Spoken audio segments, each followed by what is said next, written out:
우리 막내 시온이 어때요 여기? 괜찮아요? 시온이가 마음에 들면 다 되는 거고요.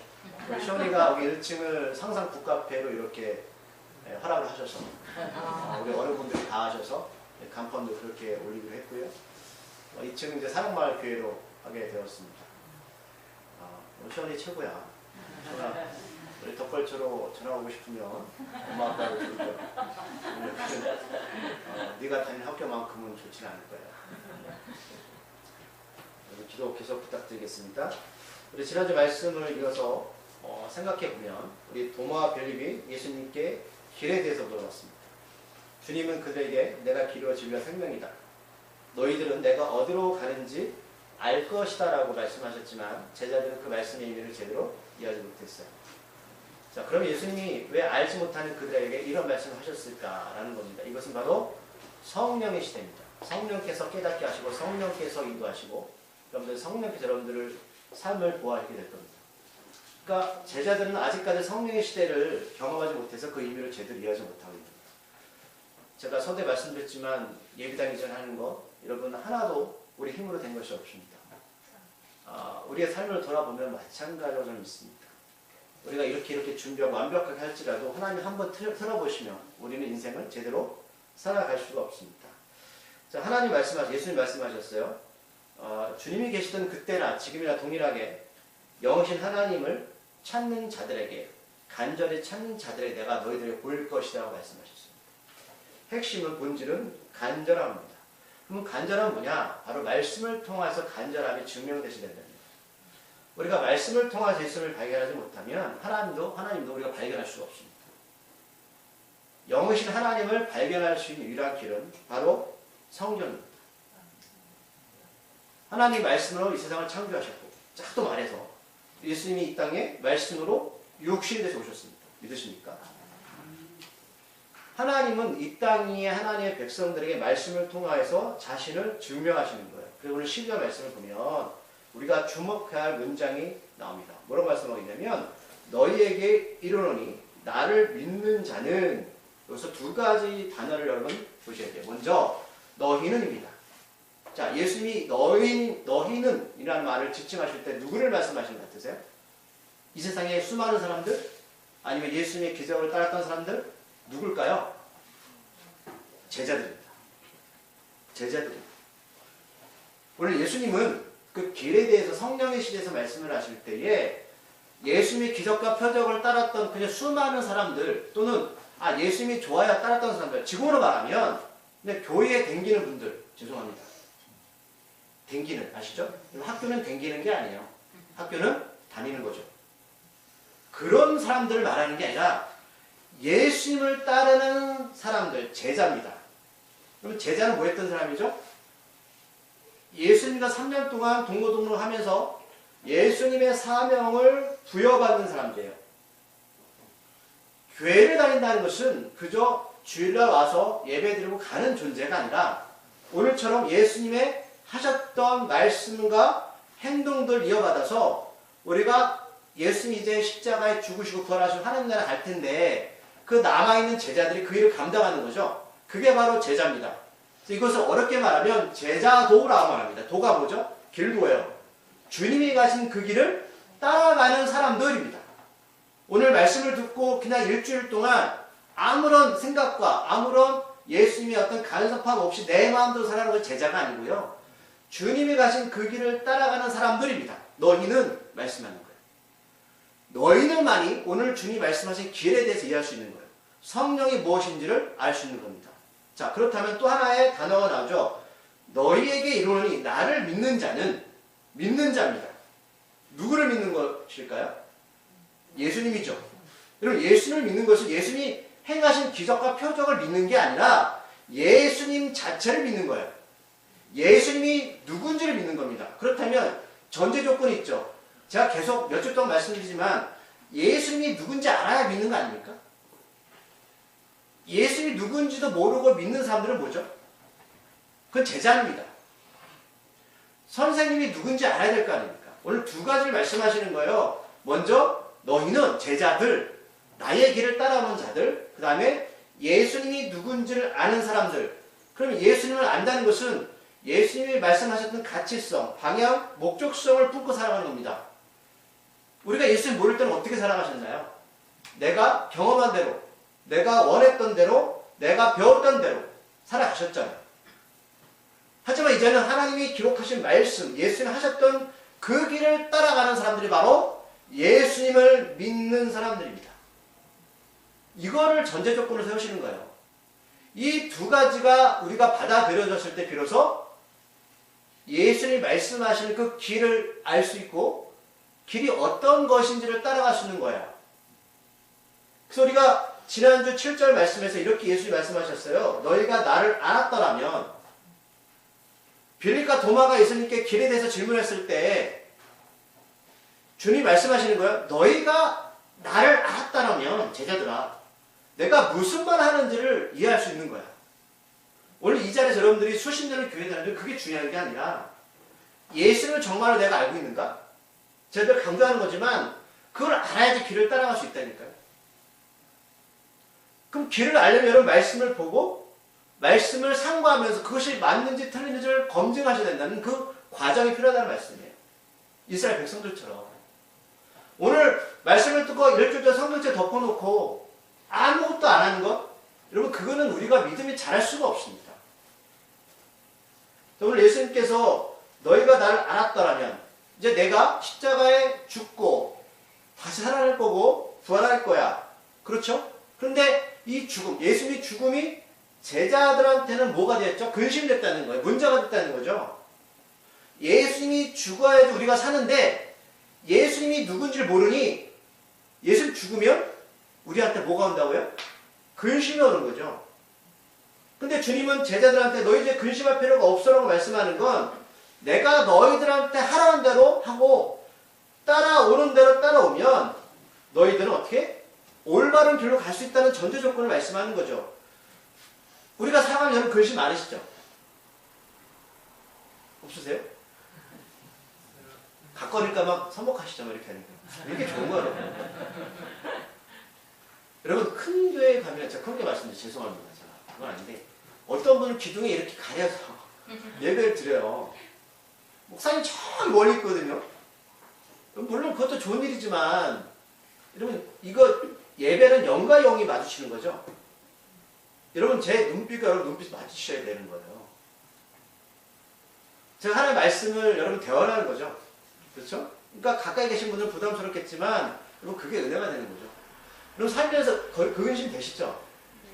근데 근심을 할 때 우리가 어떤 문제가 터지면 저도 그렇지만 갈등이 되잖아요. 어떻게 결정하지? 어떤 길로 가야 되지? 어떤 게 맞는 거지? 그러니까 근심되죠. 근데 하나님께서 이렇게 말씀하시는 거예요. 예수님이 가신 그 길을 알면 그 근심이라는 것을 해결할 수 있다고 말씀하는 거거든요. 근데 우리는 그 갈등과 고민 가운데 예수님이 빠져 있잖아요. 삶 가운데. 여러분 독수리 아시나요? 독수리? 독수리는 하늘의 재앙이죠. 독수리가 하늘의 재앙이 됐을 때 그냥 저절로 되는 게 아닙니다. 독수리가 새끼를 품고 알에서 깨어나면 어느 정도 크게 되면 그 새끼 독수리를 여러분 절벽에 밀어버립니다. 여러분 새끼 독수리 입장이에요. 여러분들 새끼 독수리 입장에서 엄마 독수리가 이뻐요? 안 이뻐요? 싫죠? 절벽에서 밀어버리잖아요. 근데 그건 관계없어요. 여러분들이 그럼 하나씩 떨어지면서 엄마 독수리를 미워해도 그거는 이제는 떠나간 거죠. 그럼 여러분들의 근심이 뭐냐면 어떻게 살아갈 것인가 라는 거예요. 독수리 입장에서. 그럼 이제 새끼 독수리를 한 번도 날아본 적이 없어요. 배워본 적은 있지만. 그러면 떨어지면서 그냥 계속 엄마 독수리를 원망하면서 떨어질 거예요. 그럼 새끼 독수리는 어떻게 해야 되죠?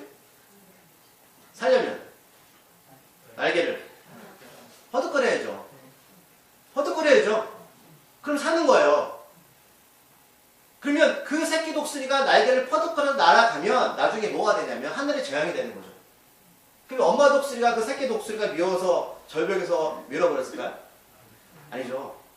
그러면 독수리와 일반 새의 차이는 뭐냐면 그 새끼 독수리는 광야의 시험, 테스트를 나가는 거죠. 하나님 우리를 광야 속에 밀어버리는 건 우리 입장 혹독하지만 하나님 우리를 하나님의 사람으로 다시 거듭나게 하는 과정이라는 겁니다. 그걸 우리가 인정을 할 때 그게 뭐가 되냐면 신앙이 되는 거죠.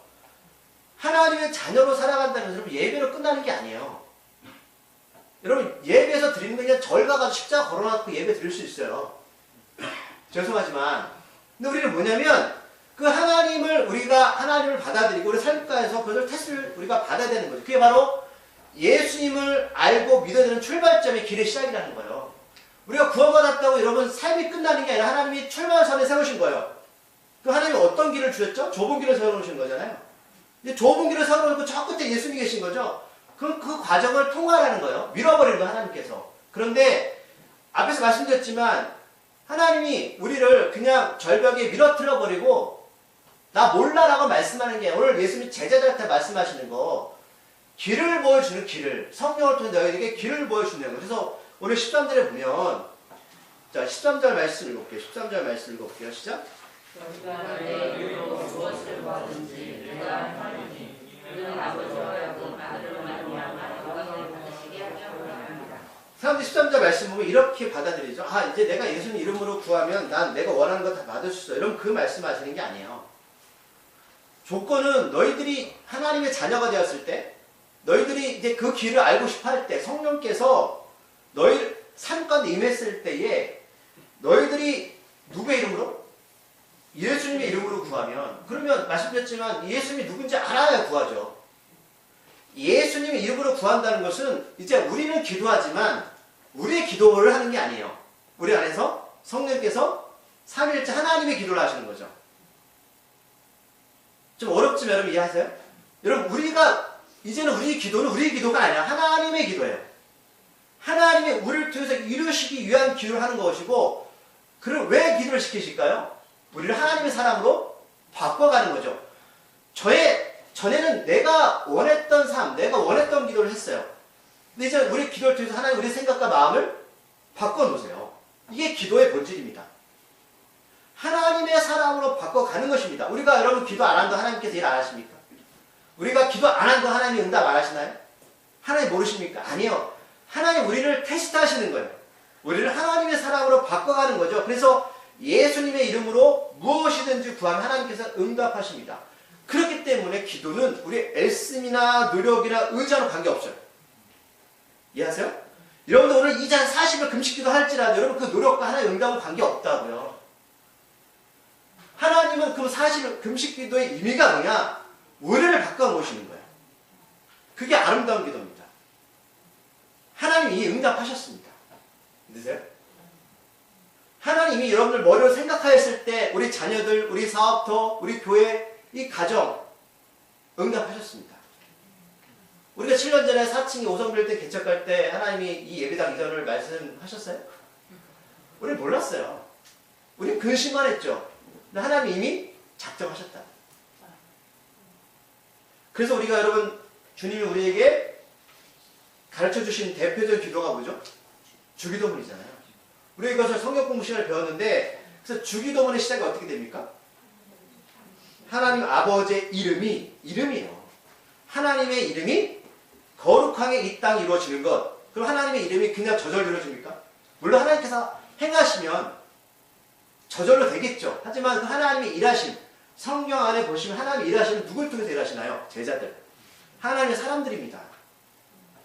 우리를 통해서 하나님은 이 땅에 하나님의 이름이 거룩하게 나타내지기를 원하신다는 거죠. 우리를 통해서. 근데 우리가 가만히 있으면 하나님의 이름이 거룩하게 나타나십니까? 오늘 제자들처럼 길이 우리를 통해서 이루어질 때, 보여질 때입니다. 세상에서 사람들이 살아가면서 내가 어떤 길로 가야 될지, 왜 살아야 되는지, 무엇 때문에 살아야 되는지 모르는 사람들한테 우리를 통해서 하나님이 드러내지는 거예요. 요셉처럼. 보디발 집에서, 감옥에서. 그래서 주기도문의 첫 등장이 뭐라고요? 하나님의 이름이, 아버지의 이름이 거룩하게 이 땅이 이루어지는 것입니다. 그래서 두 번째에 이것을 이루어지면 그 다음에 뭐가 이루어지냐면 기도의 구함이죠. 일용할 양식, 죄사함, 시험의 통과 이게 순차적으로 나오는 거예요. 사람들은 하나님의 이름이 영광이 이 땅에 이루어지는 것은 개의치 않고 그저 구하는 게 뭐다? 일용할 양식이. 그리고 하나님 내가 어려우니 이 어려움에서 벗어나게 해주세요. 여러분 이거는 2차적인 겁니다. 이거는 하나님의 1차적인 기도가 응답되어지면 이건 자연스럽게 해결되어지는 것이죠. 그래서 하나님 말씀하셨어요. 예수님이 그의 나라 그 일을 구하면 내가 다 줄게. 이게 올바른 기도입니다. 하나님의 영광이 우리 삶을 통해서 드러내어지면 하나님은 자연스럽게 응답이 이루어져요. 그래서 마지막 주기도문의 구절이 뭔지 아십니까? 나와 권능이 영광이 영원히 아버지로 오십니다. 그런데 놀랍게도 13절 말씀 보세요. 자, 후반절에 뭐라고 표현되어 있죠? 아버지로 하여금 아들로 말미암아 영광을 받으시게 하려 합니다. 동일한 거예요. 이제 그러나 예수님이 이 땅에 안 계시고 하나님 나라 가셨잖아요. 그러면 예수님이 선물로 성령을 주셨으니 성령 받은 우리가 어떤 역할을 해야 된다고? 하나님의 영광을 드러내야 되는 거예요. 영광을. 이게 우리의 삶입니다. 삶이에요. 그래서 14절을 보면 내 이름으로 아까 무엇인지 내게 구하면 내가 하나일 거다. 이 말씀하십니다. 우리가 원하는 게 아니라 우리를 통해 하나님의 영광이 드러나는 것입니다. 그 사람이 여러분들에게 그 기도 염두를 하시는 거예요. 건강이 됐든 재정이 됐든 뭐가 됐든. 그런데 우리는 그걸 빼놓고 내가 원하는 것만 받죠. 자, 그러면 어떤 기도가 하나님의 영광을 드러내는 기도고 또 기도를 통해서 우리의 삶을 어떻게 살아야 되는가? 그럼 구체적으로 어떻게 하는 게 우리가 하나님의 영광을 드러내는 삶일까요? 오늘 15절에 말씀하고 있어요. 15절 말씀 읽어볼게요. 너희가 나를 사랑하면 나의 계명을 지키리라. 뭐예요? 하나님 영광을 드러내는 삶이 뭡니까? 제자로서 사랑입니다. 그 목사님 사랑이 여러 가지가 있잖아요. 어떤 게 사랑입니까? 내가 가가 누군가를 좋아하는 게 사랑입니까? 오늘 15절에서 분명하게 뭐라고 말씀하셨어요? 나의 계명을 지키는 것이 사랑이다. 계명이 뭐죠? 말씀이에요. 사람들은 사랑이라고 하면 누구 뭐 도와주고 사랑이 하는 거 맞아요. 그게 사랑인데 그건 2차적인 겁니다. 우리가 이 땅에서 하나님의 말씀을 지켜가는 것이 사랑이고 그 사랑이 바로 이 땅에서 하나님의 제자로 자녀로 거룩하게 하나님의 영광을 돌리는 삶이에요. 하나님의 말씀을 지켜갈 때 사람들을 보면서 누굴 본다? 예수를 보시는 거예요. 이해하시겠죠? 하나님을 보시는 거예요. 너무 구체적이잖아요, 여러분. 사랑은 하나님의 말씀을 지켜가는 게 사랑이지 어떤 행위로 좋은 일을 하는 것처럼 그것은 말씀에 기록되어 있으니까 부차적인 거라고요. 그건 본질이 아닙니다. 한 부분입니다. 이해하셨죠? 말씀을 지키는 건 사랑이고 사랑을 하는 것이 바로 하나님의 영광을 우리를 통해 드러내는 겁니다. 그리고 그것이 바로 예수님의 제자, 그것이 바로 예수님을 아는 사람들입니다. 우리 16절 말씀 좀 읽어볼게요. 내가 아버지께 구하겠으니 그가 또 다른 보혜사를 너희에게 주사 영원토록 너희와 함께 있게 하리라. 아멘. 그런데 문제가 생겼어요. 뭐냐면 나는 말씀을 지키고 싶은데 여러분 잘 돼요, 안 돼요? 맞아요. 안 돼요. 내가 기분 좋을 때는 잘 돼요. 하나님 관계가 좋을 때는 좋은데 어느 날 문제가 생기고 어려움이 생기면 예배도 드리고 싶고 기도도 하기 싫어요. 어쨌든 피곤해서 하기도 싫을 때가 있죠. 그러면 하나님이 우리 너무 잘하시기 때문에 하지마 라고 말씀하는 그 방법을 알려주셨는데 뭐냐면 우리한테 뭘 주신다고요? 보혜사, 성령입니다. 앞에서 말씀드렸지만 성령이시대.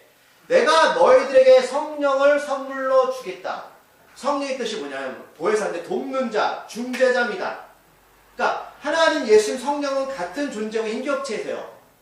그 성령이 우리 안에서 하나님의 말씀을 지킬 수 있도록 도와주신대요. 어렵지 않아요, 여러분. 우리 힘으로 하는 게 아니에요. 예수님을 영접한 사람들이 성령을 선물로 받는데 그 하나님의 영이 우리를 어떻게 해요? 말씀을 지킬 수 있도록 말씀을 보게 하고 깨닫는 힘을 주신대요. 이렇게까지 하시는데 어렵게 뭐 있어요? 자, 그러면 성령 역할을 볼게요. 그럼 성령 어떤 역할이냐면 첫 번째 17절, 18절까지 성령은 어떤 존재이고 그 역할이 무엇인지 기록되어 있습니다. 성령은 첫 번째 여러분 진리입니다. 진리역입니다. 진리가 뭐죠? 진리는 변하지 않아요. 사람은 환경이나 여건이나 상황에 따라 변하죠. 거기 교회 가기 싫어. 내 마음대로. 하지만 성령 여러분들의 감정이나 환경과 여러분 관계가 없습니다.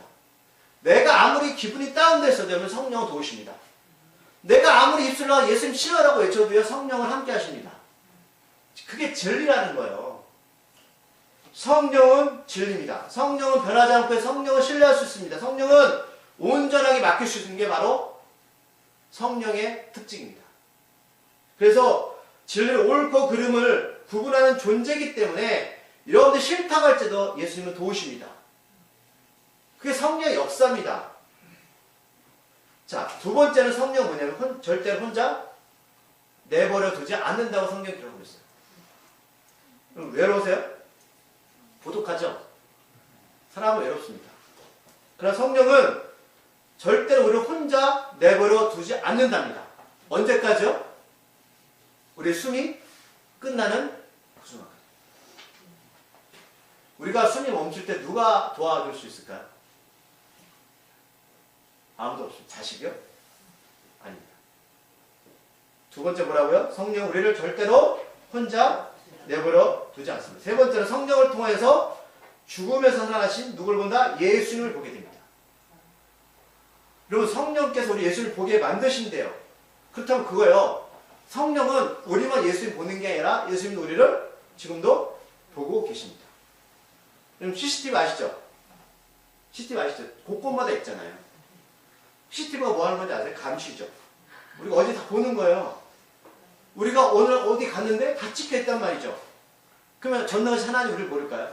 하나님 우리를 감시하는 게 아니죠. 보호하시고 함께 하시는 거죠. 그래서 19절에 보면 앞으로 주님이 십자가의 죽음과 부활을 말씀하시면서 내가 너희들한테 다시 나타날 건데 그러면 부활하신 주님은 어떤 사람들이 볼 수 있을까? 19절에 말씀하죠. 19절에. 자, 19절 말씀을 제가 후반절에 뭐라고 나타냈냐면 너희는 나를 보리니 이는 내가 살아있고 너희도 살아있겠습니다. 그럼 예수님은 어떤 사람을 볼 수 있을까요? 살아있는 사람입니다. 그 목사님 지금 다 살아있는 거 아닌가요? 아니요. 하나님 우리를 만드시고 코에다가 뭘 불어넣으셨죠? 생기. 그게 영혼이죠. 생명이죠. 살아있는 자가 되었다. 근데 하나님 약속의 죄가 깨지면서 뭐가 죽은 거죠? 우리의? 영이 죽은 거죠. 영혼이 죽은 거죠. 우리가 다 살아있지만 예수님을 영접하지 않은 사람은 뭐가 죽은 거죠? 영이 죽은 거죠. 그분들은 예수님을 볼 수 있을까요? 못 봅니다. 여러분 영과 영은 생명과 생명이 만나는 거예요. 생명이 없는 자들은 예수님을 볼 수가 없습니다. 예수를 볼 수 없으니 삶의 변화가 일어나지 않습니다. 성령께서 돕지 않으십니다. 그럼 죄로 인하여 사람에게 온 것 중에 가장 큰 질병이 뭐죠? 죽음이잖아요. 그래서 그 죽음을 이기려면 예수님의 피 흘림이 있어야 되는 거죠. 그래서 여러분 삶은 피 흘림입니다. 여러분 과정 가운데 고민 갈등하시는 거 여러분 하나님이 싸매시고 치료하십니다. 여러분 인생은요 고통이 자연스러운 거예요. 여러분 고통을 외면하지 마십시오.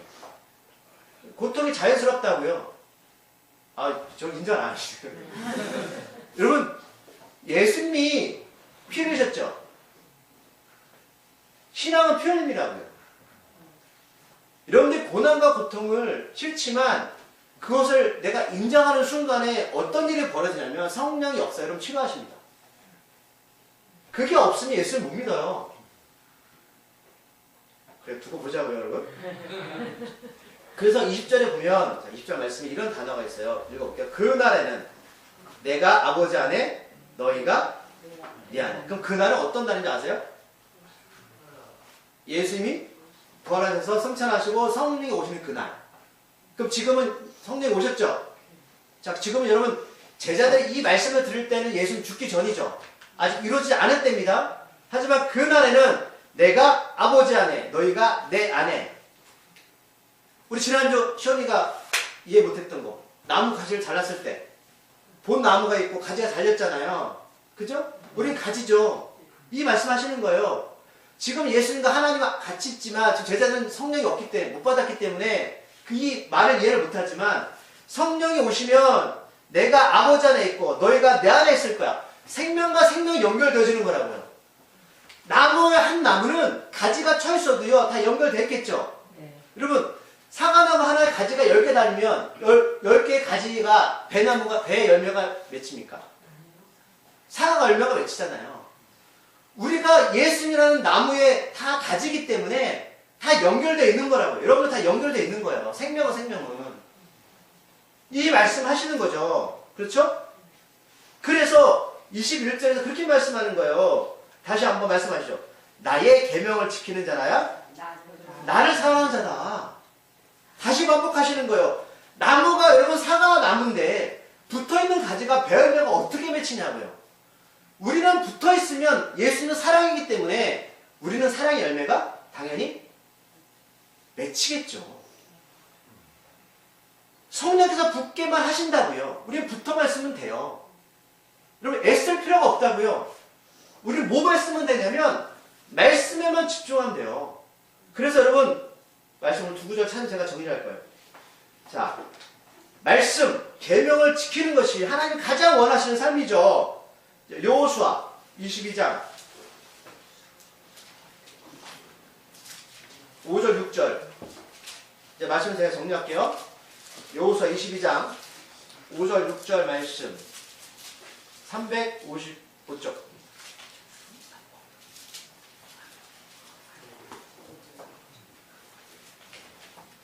여호수아 22장 5절 6절 말씀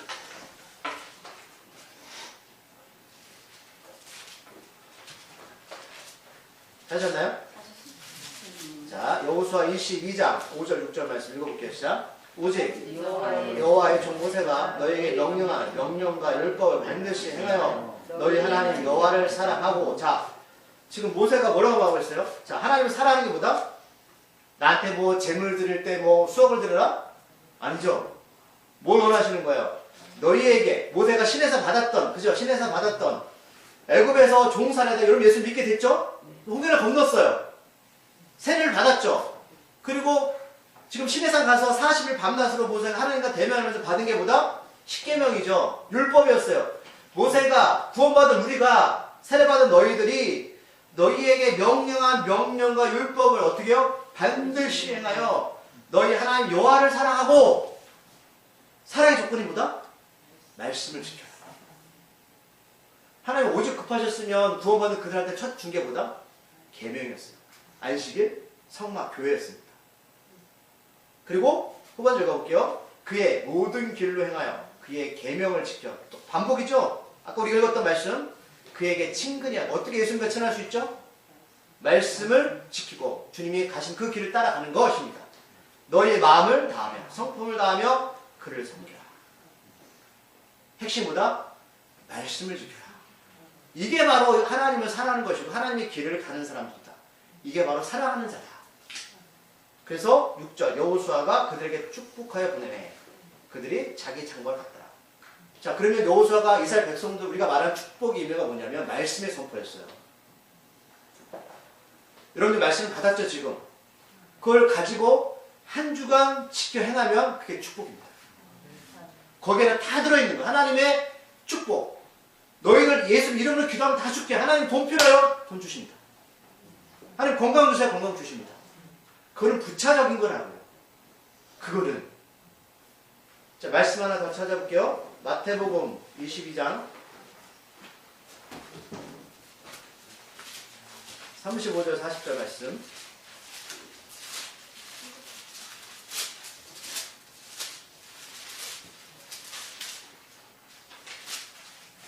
(22장) 35절 40절. 제가 이거 말씀 전한 적이 있습니다. 마태복음 22장 35절 40절 말씀. 자, 한 절씩 읽을게요. 그 중에 한 율법사가 예수님을 시험하여 묻되 예수께서 이르시되 내 마음을 다하고 목숨을 다하고 뜻을 다하여. 아까 읽었던 말씀과 동일한, 그죠? 겹쳐지죠? 예수님이 이 말씀 하시는 거예요. 주 너희 하나님을 사랑하라 하셨습니다. 둘째도 그와 같으니 내 이웃을 내 자신과 같이 사랑하셨으니 이 두 계명이 온 율법과 선자의 강의입니다. 성경의 핵심보다 사랑, 사랑의 본질보다 말씀을 지켜가는 것이다. 이 말씀하시는 거예요. 자, 그래서 여러분, 자, 넘어갈게요. 요한복음 14장 보면 다음에 누가 나왔는지 다음 주 설교인데 이게 이해가 되시니까 다음 말씀이 이해가 되는 거죠. 요한복음 14장 뒤에 보면 22절부터 누가 나오냐면 가롯 유다가 나오죠. 22절 말씀 한번 읽어보고 볼게요. 가롯이 아닌 유다가 이르되 주여 어찌하여 자기를 우리에게는 나타내시고 세상에는 아니하려 하시나이까. 자, 그 다음에 사랑 얘기가 쭉 나와요. 그죠? 그 다음에 뭐가 나오죠? 사랑 얘기가 나오는 거예요. 여러분 우리가 교회 안에서 끊임없이 사랑 얘기 하잖아요. 근데 사람들은 사랑을 착각하는 게 뭐냐면 말씀드리지만 뭐 누굴 가서 뭐 물론 여러분 잘해주면 좋죠. 그죠? 우리도 하지만 근데 그거는 자연스럽게 나오는 행위고 우리가 말씀 안에서 말씀을 지켜가면 그거는 나오는 건데 성령께서 우리를 그렇게 만들어 간다고요. 포도나무 예수님이시니까. 근데 우리는 다 제쳐놓고 싫어 죽겠는데 저 사람 가서 사랑하자 하니 되겠어요? 돼요 안 돼요? 안 되죠. 내 안에 뭐가 없다? 말씀이 없는데요? 예수님이 없는데요? 그래서 안 되는 거예요. 자, 이제 성령의 시대. 진짜 정리할게요. 사도행전 2장 1절 4절 말씀.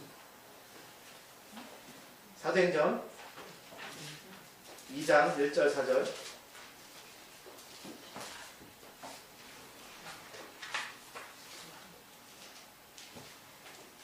사도행전 2장 1절 4절.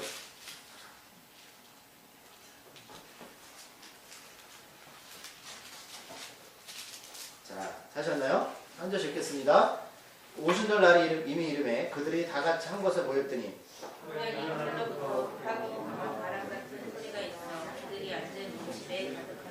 마치 불이야처럼 갈라지는 것들이 그들에게 보여 각 사람이 하나씩 임하여 있더니 그들이 다 성령의 충만함을 받고 성령의 말하게 하시니까 다른 언어들로 말하기를 시작했다. 네. 예수님이 승천하시고 제자들한테도 예루살렘 모여있어 했을 때 그들이 모여서 기도했죠. 근데 놀라운 사실은 뭐 여러분들 잘 모르겠어요 할 수 있지만 그래요? 4절 그들이 다 각 사람의 성령의 충만을 받고 성령의 말하게 하심을 따라 다른 언어들로 말하기 시작하다. 이제 외국에서 있던 사람들이 다 왔어요. 유대인들이. 이 사람들 다 외국말 하잖아요. 못 들어먹어요. 근데 그 말을 듣기 시작한 거죠. 영어, 프랑스어 말. 근데 언어가 흩어졌던 게 아시겠지만 우리가 성경 공부하시지만 바벨론 탑이 그쵸? 그때 언어가 흩어져 버렸죠. 그게 왜냐면 하나님을 모르는 하나님의 인본주의 사람들 모여서 그걸 만들었잖아요. 하나님 대적하는 사람들이. 자, 그런데 성령을 받으니까 언어가 하나가 됐다는 거예요. 그럼 이게 어떤 의미냐면 하나님은 흩어졌던 언어 하나를 만들었다는 게 하나님의 심판이 임했다는 거예요.